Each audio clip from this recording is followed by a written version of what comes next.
નંદેસરી ગામ ખાતે ગ્રામજનોના લાભાર્થે આયુષ્યમાન ભારત સેન્ટરનું ધારાસભ્યના વરદ હસ્તે લોકાર્પણ કરવામાં આવ્યું.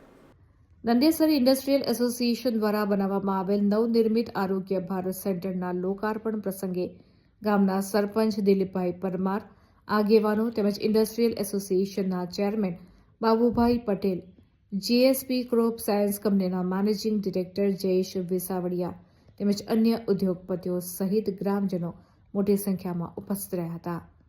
57 લાખ રૂપિયાના ખર્ચે બનાવાયેલ આરોગ્ય ભવનમાં વિવિધ રોગોના નિદાન માટે ડોક્ટર તેમજ સ્ટાફ કાર્યરત રહેશે, જેનો લાભ નંદેસરી તેમજ આસપાસના ગ્રામજનોને મળી રહેશે તેવો આશાવાદ ધારાસભ્ય ધર્મેન્દ્રસિંહ વાઘેલાએ દર્શાવ્યો હતો.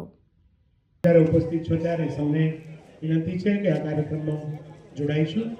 શાળાની બાળાઓ દ્વારા બાપુને કહ્યું કે આપણે ખાતમુહૂર્ત કરી નાખીએ અને હું મારી ઇન્ડસ્ટ્રી ઉપર છોડી દઉં છું, આમ થશે. અને એમને શરૂઆત કરી રહ્યા છે ત્યારે ભારત માતાના જયઘોષમાં સૌ બે હાથ સાથે જોડાઈશું. ભારત માતા કે જોરથી બોલીશું, ભારત માતા.